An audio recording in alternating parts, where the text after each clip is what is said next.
La porción que hemos escuchado y que hemos escuchado ahora por nuestra hermana Pamela nos habla de una tempestad, y de una tempestad por la que el Señor Jesús en un momento determinado anduvo por las aguas.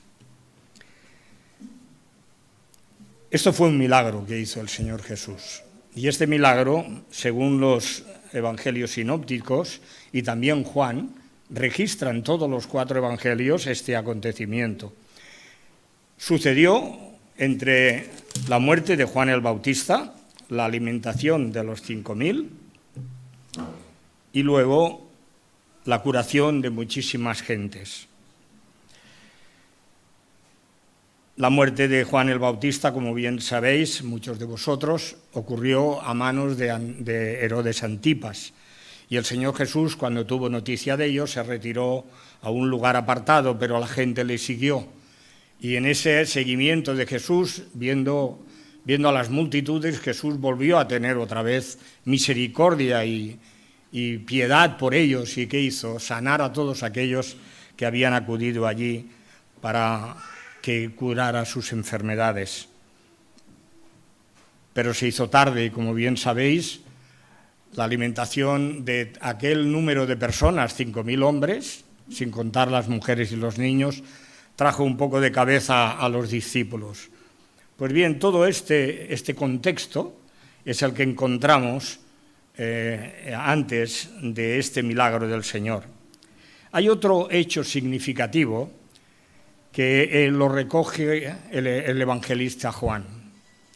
Es el hecho de que cuando los presentes vieron las curaciones del Señor Jesús y el milagro y la multiplicación de los panes, ellos consideraron que Él era aquel Mesías que había de venir, que había de darles de comer, que había de librarlos del imperio romano, del yugo del imperio romano, y además era capaz no solamente de darles de comer, sino también de curar todas sus dolencias.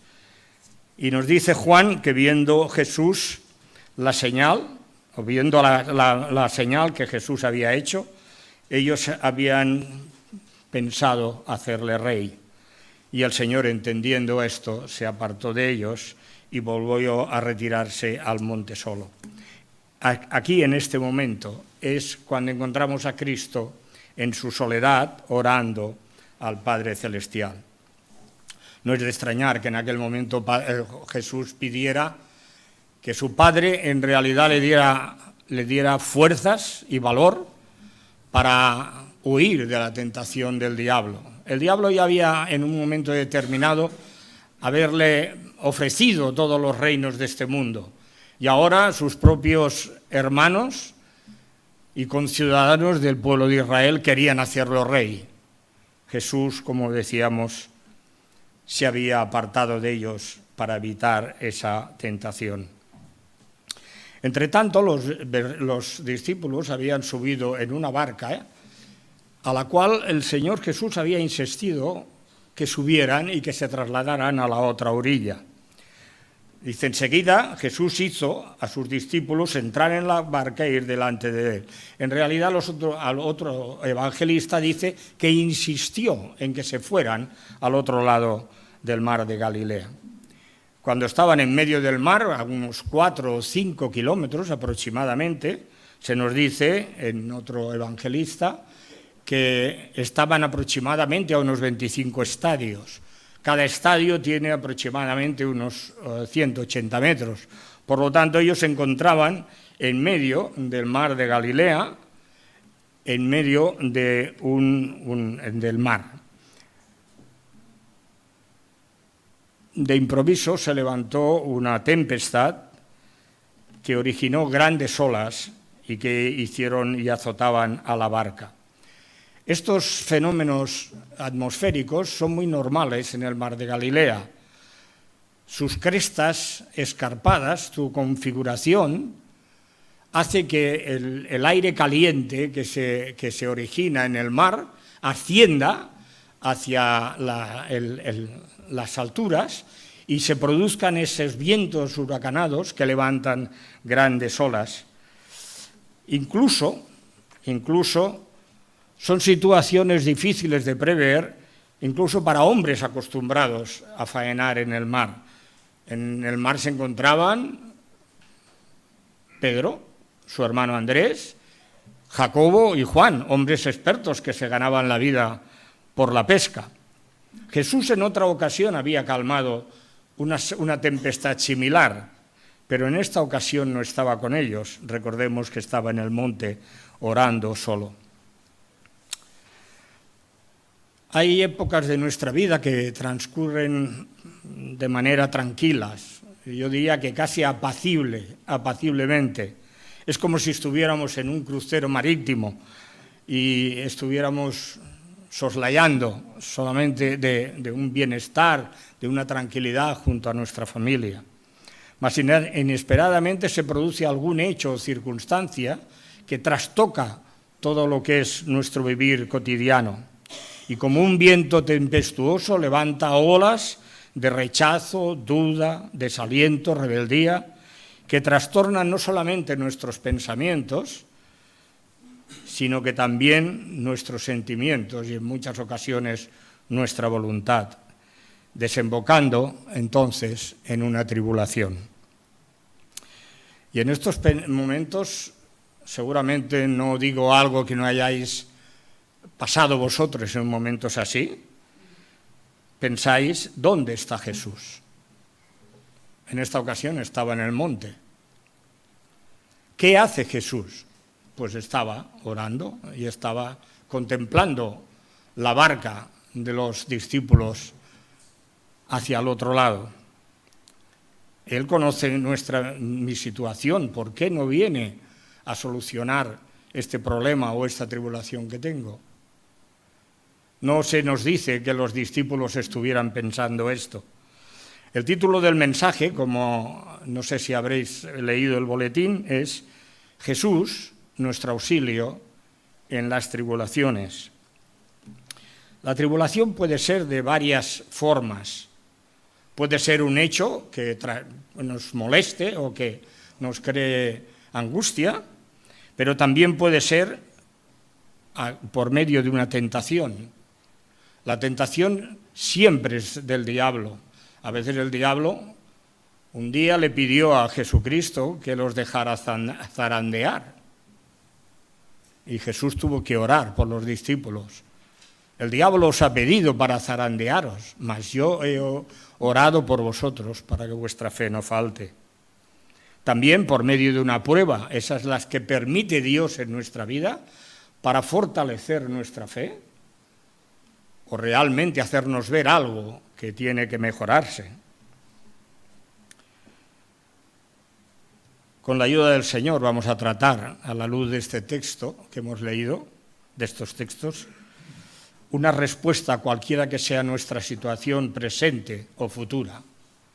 La palabra del Señor a veces no nos habla sobre lo que estamos pasando en el presente, también nos habla de lo que podemos pasar. Recordad algunas palabras de Dios en el Antiguo Testamento a su pueblo. Os digo estas cosas para que cuando éstas sucedan, sepáis que yo os las he comunicado, yo os las he enseñado. ¿Cómo se presenta la tribulación? Jesús había insistido, ya lo he dicho, que los discípulos entraran en la barca y que fueran a la otra ribera, a Betsaida o a Capernaum, como dice otro escritor. En realidad, seguramente Juan, que es el que dice que iban hacia Capernaum, está teniendo en mente que cuando se levantó ese viento recio, que como veremos no solamente zarandeaba la barca, seguramente cambió la configuración de la línea que ellos habían escogido para ir hacia Betsaida. Betsaida y Capernaum no están muy alejadas la una de la otra. Por lo tanto, vemos que mientras ellos estaban allí, Jesús estaba orando al monte, donde a él también le sorprendió la noche y estaba solo. ¿Cuántas veces el Señor Jesús ha estado solo? La soledad como hemos dicho en otras ocasiones, y algunos de nuestros hermanos saben lo que es, no es halagüeña de ninguna de sus formas. Pero es verdad que Jesús en esos momentos estaba dirigiéndose a su Padre Celestial. Pero recordad que siempre que le ocurría a Jesús una tentación, un hecho que él tenía que desplazarse o retirarse para ir solo, era porque en su alma y en su corazón se convulsionaba. Recordad los últimos momentos antes de ser apresado. Señor, aparta de mí esta copa, no como yo quiero. Él tenía como hombre otro sentimiento, que la copa pasara rápida, pero no como yo quiero, sino como tú, Padre. Y él les diría a sus discípulos al encontrarlos dormidos, el espíritu está presto, pero la carne es débil. Ya veremos en otro momento, consideraremos que Jesús es Dios, pero que también es hombre. No podemos olvidar eso. A veces olvidamos que Jesús, como era Dios, como no dejó su divinidad, aunque nunca la empleó para él, pensamos que todo lo podía, que todo lo superaba. Pero la palabra de Dios nos dice que no es así. Durante algún tiempo, seguramente los discípulos, que eran expertos marineros, no subirían a la barca viendo que la tempestad venía. Seguramente empezaron a remar, ahora vendrá el maestro, nos ha obligado a ir, pero bueno, ya vendrá el maestro y tendremos ocasión de estar con él y estar contentos. Remaban seguramente plácidamente, se levantó una brisa a lo mejor suave, apacible y refrescante. Nada hacía presagiar lo que ocurrió instantes después o alguna hora después. Ninguna señal puso en alerta a los discípulos de que se iba a desencadenar un fuerte viento, que además rápidamente se transformó en una tempestad levantando grandes olas. De repente viene la tribulación, viene de repente, no nos la esperamos. La tempestad era además impetuosa. Hay tribulaciones que uno puede pasarlas más o menos bien. Uno incluso yo diría que las puede controlar. Uno puede tener las riendas de ciertos asuntos que ocurren en su familia o en su casa o a él personalmente. Pero a esta, además de venir de repente, era impetuosa. Lo empujaba la barca. Y además de impetuosa, era persistente. ¿Alguien os ha empujado alguna vez? ¿Os ha empujado una vez y otra vez? Y hasta que al final habéis sacado el genio y habéis dicho, bueno, ya vale, ¿no? Ya basta de que me vayas empujando. Estate quieto. Así era la tempestad. Impetuosa, persistente. Y sin embargo, Jesús no fue hasta la cuarta vigilia que se acercó a la barca, aproximadamente entre las 3 y las 6 de la mañana. Y cuando les había hecho subir a la barca, eran entre las 6 de la tarde y las 12 de la noche. Por lo tanto, los discípulos llevaban remando en aquel mar de Galilea como 6 horas y sus fuerzas se estaban agotando. Ninguno de nosotros está libre de tribulación. A mí cuando cantábamos, hermanos, y os tengo que confesar, pensaba, voy a ser la nota distorsionada o que distorsiona esta alegría que estamos teniendo en este principio de culto. Nadie está libre de tribulación. Nos coge también de repente. Muchas veces son impetuosas, persistentes. Y por regla general nos cuesta reaccionar. No sabemos cómo resolverlas y tampoco a quién acudir. Si nosotros no tenemos capacidad, ¿a quién acudir para que realmente sea una ayuda? ¿Qué motiva en nosotros las tribulaciones? La lista es larga.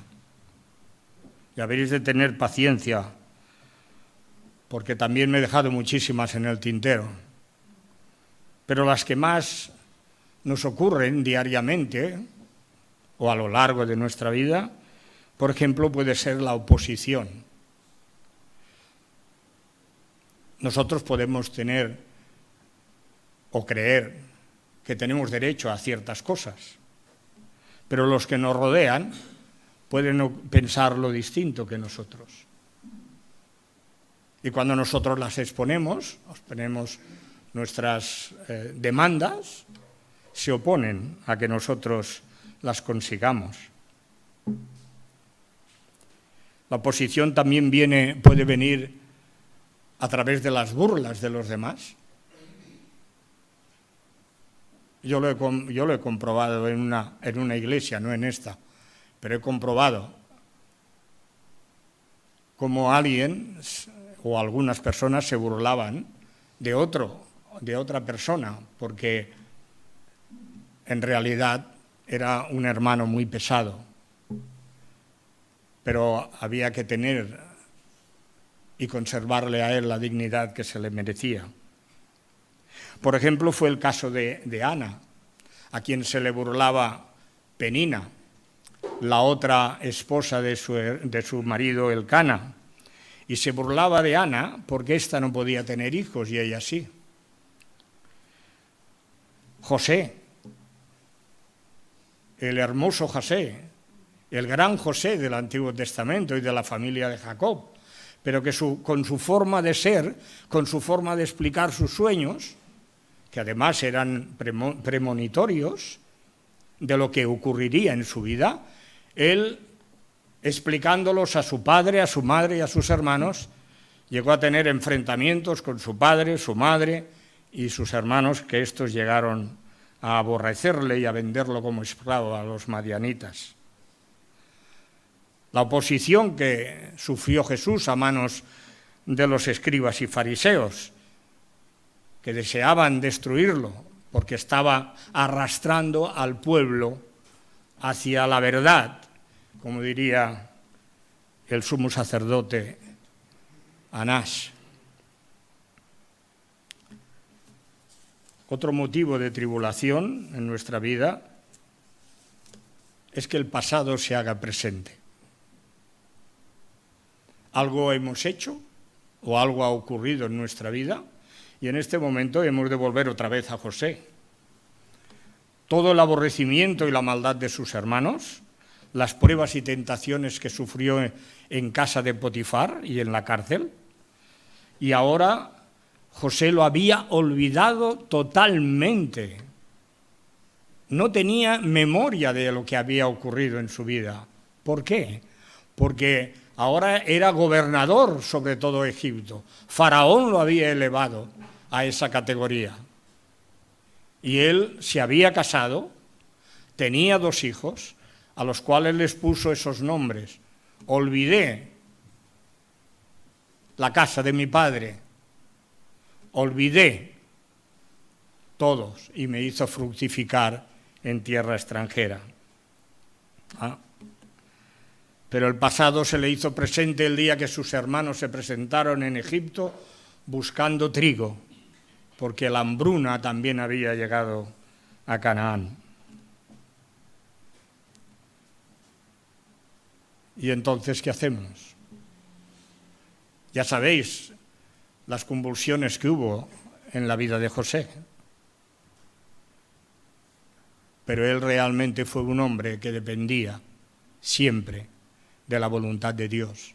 Él siempre estaba presente, tenía presente a Dios en su vida. Ese fue el testimonio que le dio a la mujer de Potifar cuando lo tentó.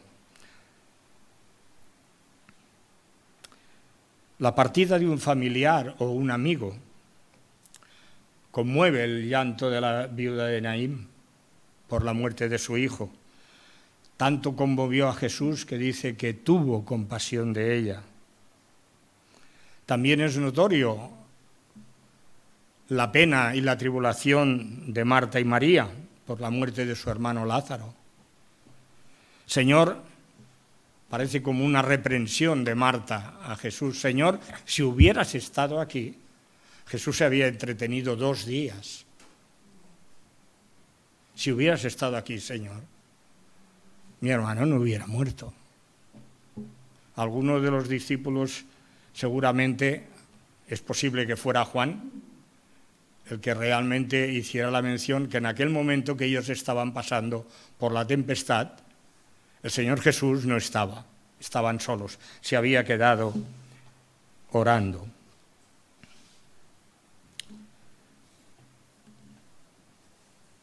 Una enfermedad también puede ser motivo de tribulación. Muchos de vosotros conocéis la historia del rey Ezequías. Fue un rey que hizo los ojos, según el propio testimonio de la palabra, hizo lo recto a los ojos de Dios, según había hecho su padre David. Él había limpiado, muy joven, los ídolos de toda la nación.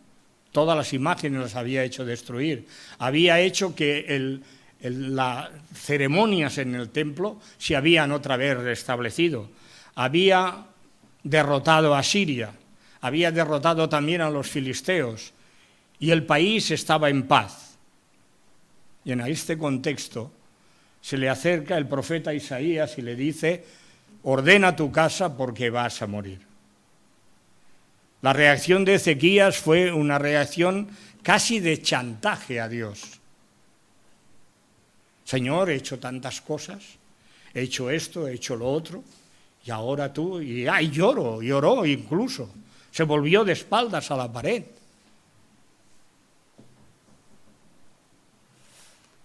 Hay ocasiones en que realmente tratamos de hacerle chantaje a Dios.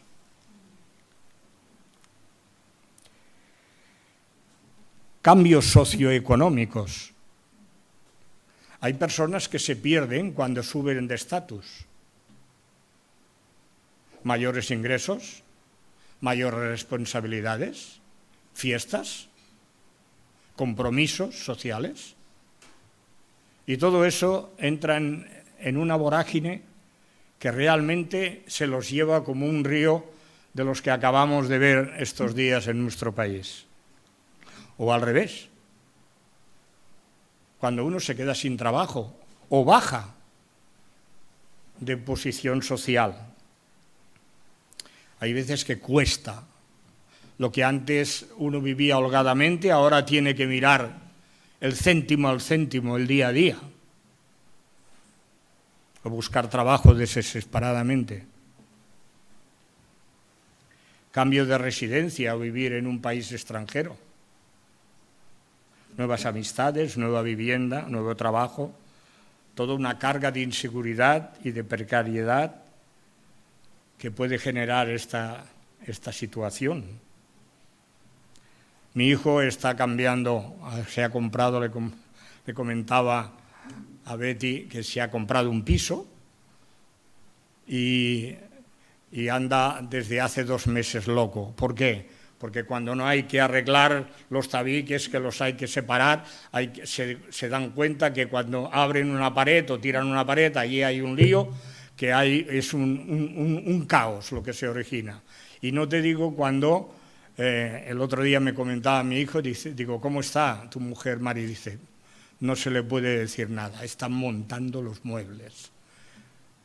También crean problemas, ¿eh? ¿Qué diremos del matrimonio?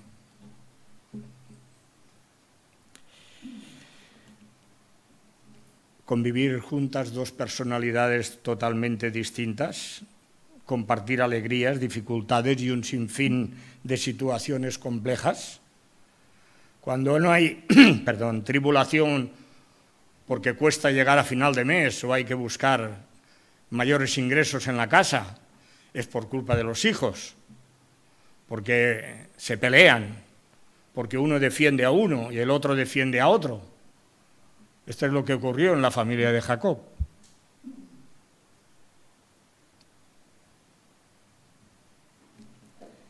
¿Y qué diremos del divorcio? Como alguien ha dicho, la crisis de nunca acabar.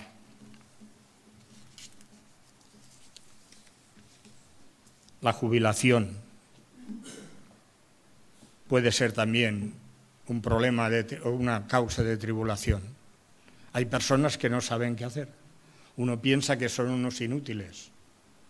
Vosotros tendréis amigos o amigas que han finalizado su etapa laboral y no saben qué hacer. Por ejemplo, yo no es una jubilación, pero no sé, me cuesta llenar los martes, jueves y sábados, que era el día que iba a ver a mi esposa, porque los martes, los jueves y los sábados los he tenido empleados durante más de un año. Y ahora me cuesta tener que volver a hacer una lista nueva de todas mis actividades. ¿Cómo las lleno? Más de un día me he quedado en casa sin saber qué hacer. Pues bien, muchas personas cuando se jubilan les pasa esto. Y se van apagando, no tienen alegría, todo les da igual.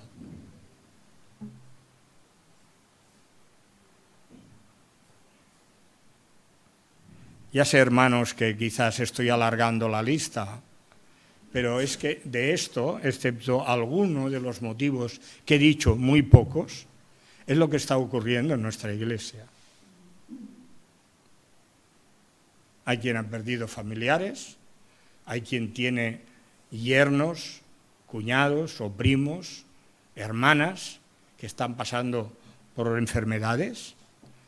Algunos han perdido hermanas, esposo, esposa. Por lo tanto, no estoy diciendo nada de que no esté ocurriendo en nuestra iglesia. Algunos se han jubilado. Dudas. ¿Quién no ha dudado, verdad?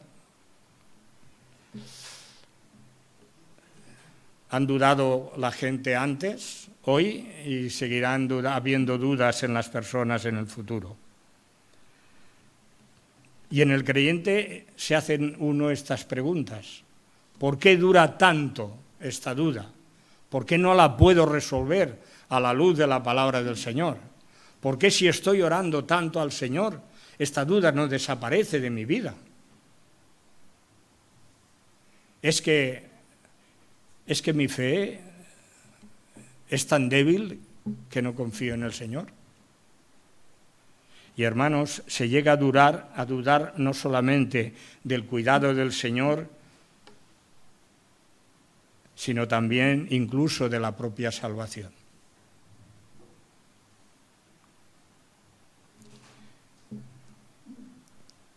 Y el pecado también puede ser una tribulación. El pecado de omisión o de comisión. Podemos, a la luz de la palabra del Señor, descubrir que en nuestra vida hemos hecho o hay un pecado que hasta entonces no nos habíamos dado cuenta. Mi experiencia personal es que a lo largo de los años que soy creyente, he descubierto en mi vida pecados a la luz de la palabra del Señor que no tenía ni idea de que yo los hacía.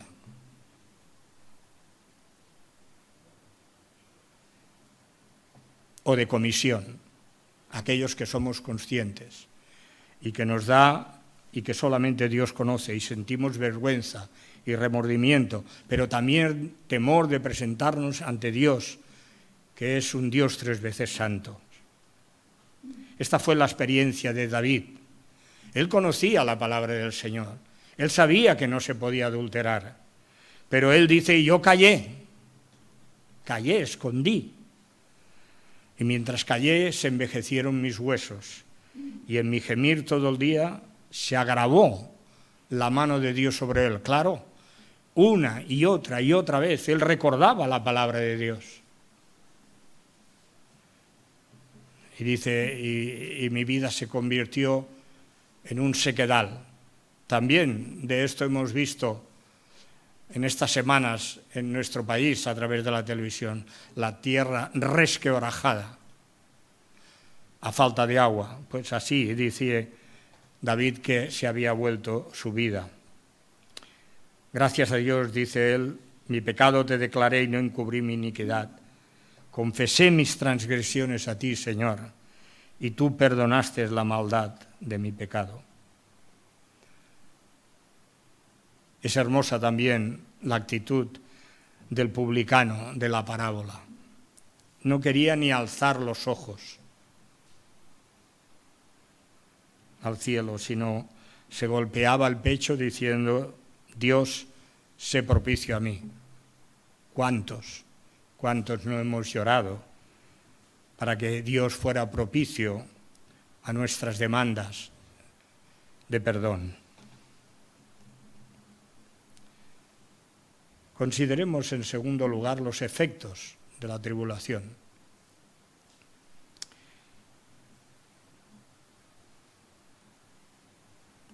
Avanzaban poco los discípulos. En medio de la tempestad avanzaban poco. Por más que remaban y eran hombres expertos, avanzaban muy poco, y cuanto más transcurría el tiempo, menor eran las fuerzas que les quedaban. Confundieron la realidad con la fantasía. No esperaban los discípulos que viniera nadie en aquella tempestad, que viniera en su ayuda, y menos que Jesús apareciera por aquellos momentos. Algunos de ellos dan la sensación que esperaban que Jesús rodeara el mar de Galilea y los encontrara en el otro lugar, en el otro lado. Y en su turbación y desconcierto ellos gritaron, como ha leído nuestra hermana Pamela, es un fantasma, y tuvieron miedo, pavor. La palabra que se utiliza, Mateo, es que cuando uno siente temor es aquella estampida que uno da, que sale corriendo. También tengo que hacerme referencia para encontrar un ejemplo de nuestros días. ¿Alguien ha visto, supongo que sí, el terremoto que ha habido en un país? Y cómo la gente que se daba cuenta salía, fueron las imágenes, corriendo de los edificios, porque estos se venían encima de ellos. Pues esto es lo que les parecía a los discípulos. Tenían pavor, querían salir de la barca, pero la barca se había transformado en medio del mar y con un viento recio en una trampa. Recuerdo que hace unos años nos ocurrió un hecho semejante a mi esposa y a mí. A ella le encantaba ir al mar, ir en barca. Bueno, como le encantaba también ir en avión. Pero en barca le encantaba. En cambio a mí me da un pavor tremendo. No me subo ni a la golondrina me subo para dar un viaje por el puerto. Pero mi esposa Fina insistía, estábamos en un pueblecito de la costa, Lloret, en donde hay un tipo de barcas que uno entra, las alquila mucha gente, cabe mucha gente, y dan un recorrido hasta prácticamente, no recuerdo bien, pero es un recorrido largo por toda la costa. Y bueno, y mi esposa, estábamos de vacaciones, hombre, es que no me llevas. Digo, es que no me gusta. A mí me da pavor meterme en una barca. Ya digo, no voy ni a la golondrina. Hasta que al final me convenció, es que soy muy tierno. Y compré el pasaje, subimos a la barca, y os aseguro, hermanos y hermanas, que el viaje de ida fue plácido. Además, la barca tenía el suelo de cristal y podíamos ir viendo los peces, algún pulpo. O sea, era algo plácido. Pero de repente, cuando estábamos a bastante distancia de Lloret, se desencadenó una tempestad tremenda. Una tempestad como yo no había visto ninguna. Suerte tuvimos de los pilotos y los que llevaban la barca, que eran verdaderos profesionales. La proa se levantaba de tal manera, hermanos, que en un momento determinado yo tuve que coger a Josefina por la cintura, por una correa que, bueno, ella llevaba un cinturón que era de piel, le dije, dame las gafas, las puse en los bolsillos y la cogí, y yo me cogí como pude, con una cuerda a la barca, porque aquello yo veía que nos íbamos a pique todos.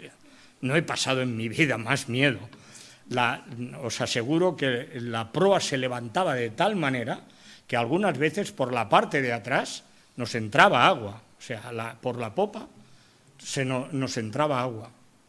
La gente chillaba, la gente se desmayó, algunos se desmayaron, hasta que llegamos. Yo no sé lo que duró, pero os aseguro que aquello fue una experiencia como pensaba yo que podía ocurrirles a los discípulos y esos que eran expertos. Yo no, yo estaba muerto de miedo.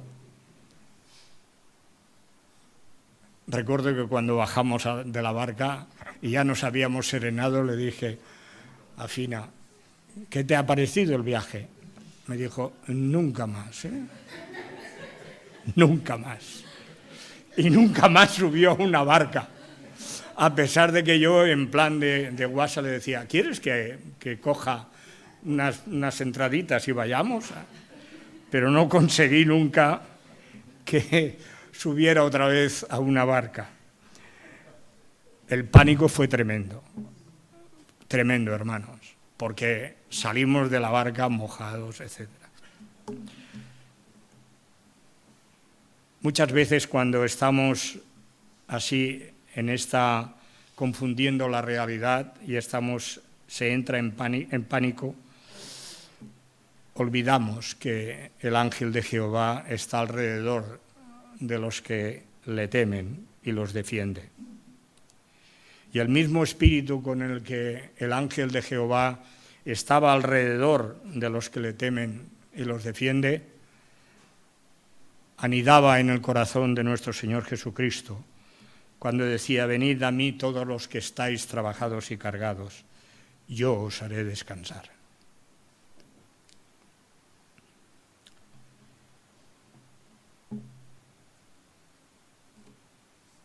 Hay ocasiones que nos cuesta reconocer que Jesús es nuestro auxilio, porque tarda en venir su ayuda. Tarda en venir su consuelo, tarda en venir su salida, a pesar que dice la palabra del Señor que juntamente con la tribulación o la tentación o la prueba nos dará la salida y que no recibiremos nada que no podamos soportar. Pues bien, Jesús, como dije, él tardó 6 horas en ir a los discípulos. Pero lo primero que hizo Jesús cuando estuvo cerca de ellos fue infundirles ánimo. Tened ánimo, yo soy, no temáis. Qué palabras más maravillosas, ¿verdad? Yo soy. Estas fueron las palabras con las cuales Dios envió a Moisés a sacar a su pueblo de Egipto. ¿Qué les diré yo? ¿Cómo me presentaré? Yo soy el que soy. En mi nombre irás. No temáis, dijo el Señor por medio del profeta Ageo al pueblo que había regresado de la cautividad en Babilonia, para que reconstruyera otra vez el templo. Estas palabras de no temáis, a lo largo de toda la Biblia se han oído en muchísimas ocasiones. Muchos hombres y mujeres han oído estas palabras. Más de 133 ocasiones encontramos en la palabra del Señor, la Biblia, no temáis, no tengáis temor. Jesús no es un fantasma, Él pidió que tuvieran confianza en Él. Como decía Pedro, en su ímpetu que había saltado de la barca, Señor, si tú eres, manda que yo vaya a ti. Claro que sí. Pedro era el number one, el number one de los discípulos. Cualquier cosa que se había de hacer, él daba la cara. Jesús no es un fantasma, es el Verbo de Dios, la segunda persona de la Trinidad. Él se humilló naciendo de mujer en el tiempo señalado. Él tomó naturaleza humana. Él tuvo la misma carne y los mismos huesos que tienes tú y que tengo yo, porque fue un hombre verdadero. Pero Cristo es el que murió, el que vivió, pero que también murió, y aún más también es el que resucitó y que está a la diestra del Padre, intercediendo por ti y por mí. Jesús, como decía, es verdadero hombre, pero también es verdadero Dios. Pero como hombre estuvo sujeto a todas las tribulaciones, tentaciones y pruebas que estamos sometidos y nos somete la vida a nosotros. Por eso el escritor de Hebreos pudo escribir: tenemos un gran sumo sacerdote que traspasó los cielos, Jesús, el Hijo de Dios.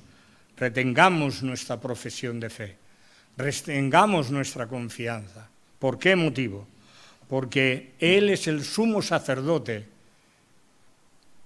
que se sacrificó por nosotros, que presenta la ofrenda a Dios y que puede compadecerse de nuestras debilidades, de nuestras tribulaciones, porque Él fue tentado lo mismo que nosotros. Perdió amigos, fue traicionado, sintió temor y angustia y un sinfín de otras tentaciones que posiblemente a algunos de nosotros nos costaría soportar. Tal amor es el amor de Jesús por nosotros, que es menester que una y otra vez leamos lo que Él oró al Padre y que queda registrado en el Evangelio de Juan, en el capítulo 17. Padre, las palabras que me diste les he dado, y ellos las recibieron. Este es el primer paso para que en realidad nuestra tribulación o todas nuestras crisis se pasen. Recibir la palabra del Señor, conservarla, recordarla en esos momentos. Y han conocido verdaderamente que salí de ti, y han creído que tú me enviaste. Yo ruego por ellos, no ruego por el mundo, sino por los que me diste, porque son tuyos. Guárdalos en tu nombre, para que sean uno, así como nosotros. Jesús no nos va a reprochar que en los momentos de duda, de tribulación, de angustia, nosotros reaccionemos contrariamente a su voluntad. No lo hizo con Pedro. Al contrario, extendió la mano. Es verdad que le dijo: ¿por qué dudaste, hombre de poca fe? Esa fue la prueba en aquel momento de Pedro. La duda es lo que nos puede llevar a seguir hundiéndonos en las tempestades, en la tribulación, en la crisis. Mientras Pedro tuvo su vista puesta en el Señor Jesús y no en el viento y las olas, él realmente se mantuvo andando hacia él. Él gritó: sálvame, sálvame que perezco. Dos lecciones aprendió Pedro. Una, que la fe se debilita si en realidad apartamos nuestra mirada de Jesús. La otra, que pase lo que pase en nuestra vida está escondida con Cristo en Dios.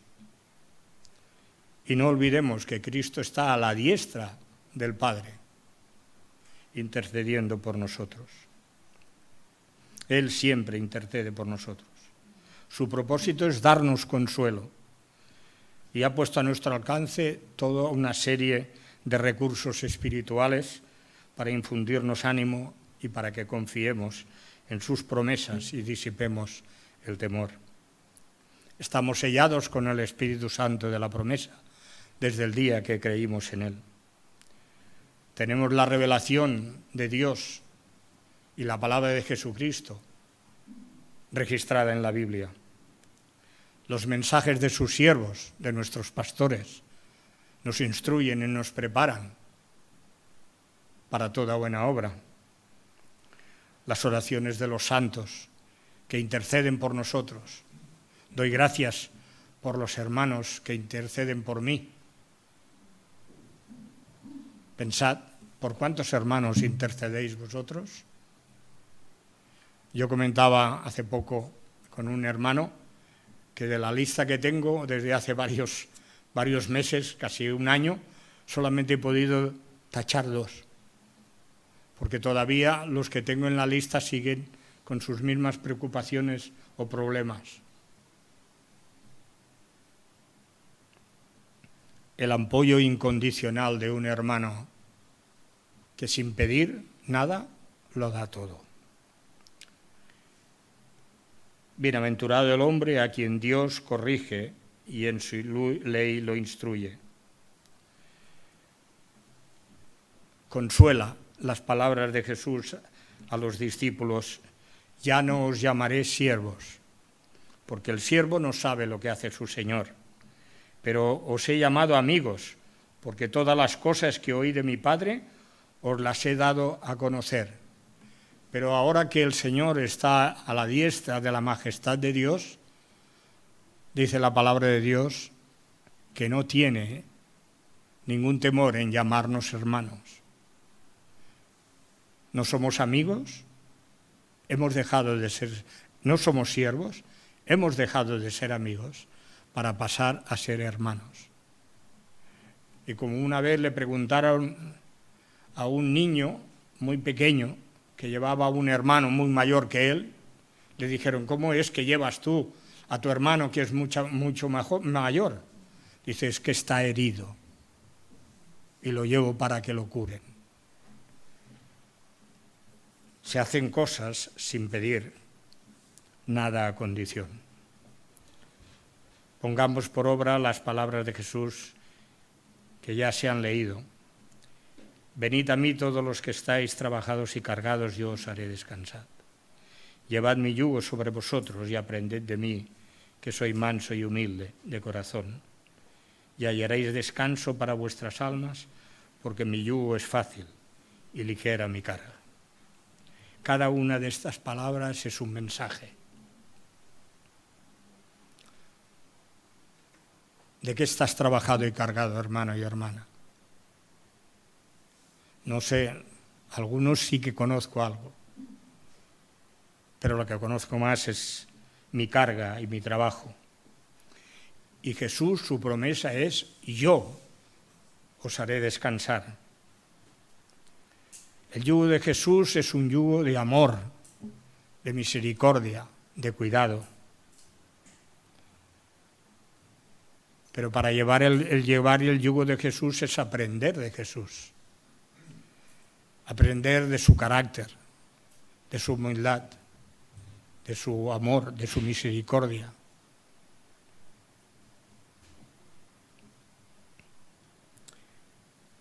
¿Quién de nosotros no gusta descansar, verdad? Unos días de reposo.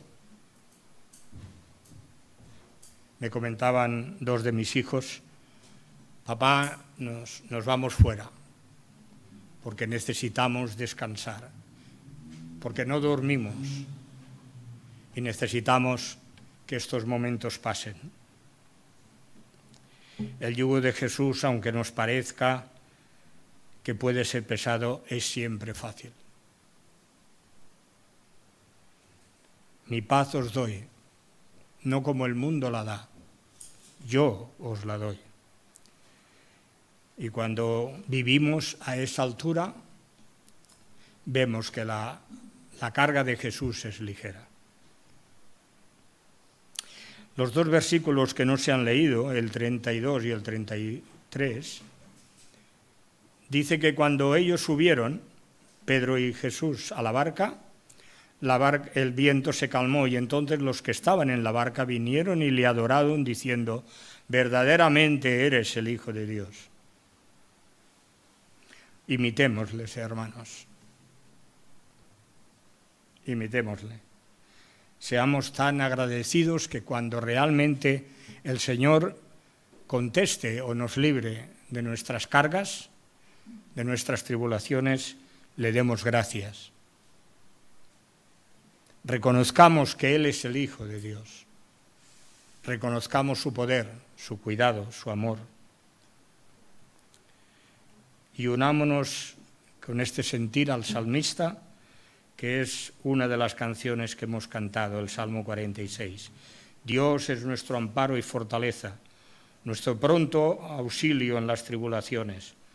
Por tanto, no temeremos aunque la tierra sea removida y se traspasen los montes al corazón del mar, aunque bramen y se turben sus aguas y tiemblen los montes a causa de su braveza. Que el Señor a cada una nos dé la respuesta correspondiente para que nosotros podamos pasar nuestras tribulaciones, nuestras tentaciones y nuestras pruebas con su amor y su dirección. Amén.